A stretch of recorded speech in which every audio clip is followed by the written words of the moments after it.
Aloha and welcome everybody. This is Michael Mazzella from HonoluluMentor.com. Today I want to talk to you about contracts.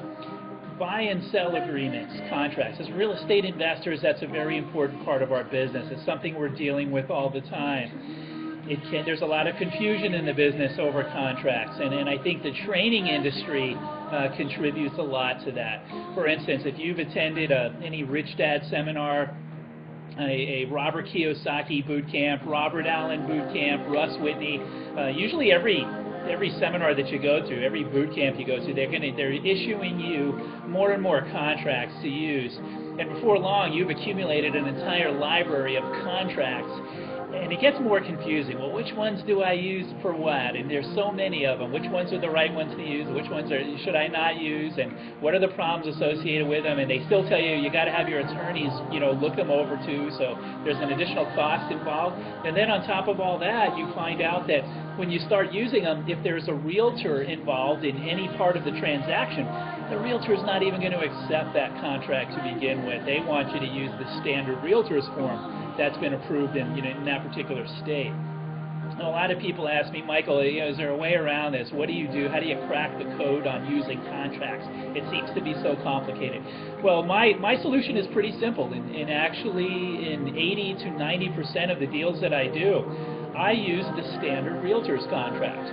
And I make adjustments to it if needed, modify it to my liking, but for the most part, I use the realtor's contract, even when there's no realtor involved in the transaction.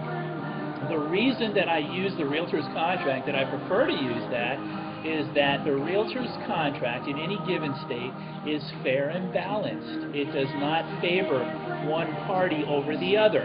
It's pretty much fair and balanced wherever you are. So I prefer to use the realtor's contract whenever I'm buying or selling, and even if there's no realtor involved. Now, if I'm selling one of my properties and somebody hands me one of those seminar contracts, or a contract drafted by an attorney, well, I don't know for sure if it's slanted toward him or her, and it's not in my favor. So what do I have to do? I have to go and call up my power team attorneys, and I have to get them involved, and they have to look it over. And of course, they're going to make some adjustments to it.